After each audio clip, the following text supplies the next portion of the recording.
निगरान वज़ीर-ए-आज़म पाकिस्तान की मुआविन ख़ुसूसी और तहरीक आज़ादी कश्मीर के पाबंदी सिलासिल रहनुमा यासीन मलिक की अहलिया मिशाल मलिक ने कहा कि 5 फरवरी को पाकिस्तान के तमाम मकातबे फ़िक्र के लोग कश्मीर से यकजहती करते हैं।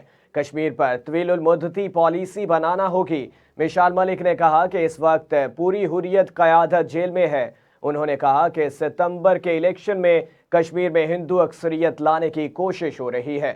मिशाल मलिक ने मजीद कहा कि भारत में मुसलमानों के तारीखी मकामात को तब्दील किया जा रहा है। उनका कहना था कि RSS का दहशतगर्दी का नेटवर्क दुनिया में फैल चुका है।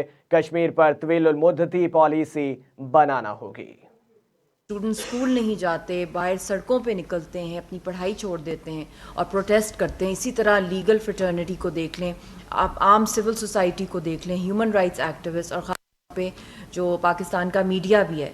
मगर जिस तरह सफ़ी साहब ने भी बात की कि ये जो हमारा कश्मीर सॉलिडारिटी डे है, ये ना सिर्फ पाकिस्तान के अंदर और आज़ाद कश्मीर में बल्कि पूरी दुनिया में जो पाकिस्तानी और कश्मीरी हमारा डायस्पोरा है, जिस जज्बात और जितनी मतलब के इमोशंस के साथ और जितनी कमिटमेंट के साथ और एक स्पिरिट के साथ जो कश्मीरी कौम के साथ सॉलिडारिटी दिखाते हैं और उसके साथ साथ बाहर के मुल्कों में, चाहे वो अमेरिका के अंदर हो, न्यूयॉर्क के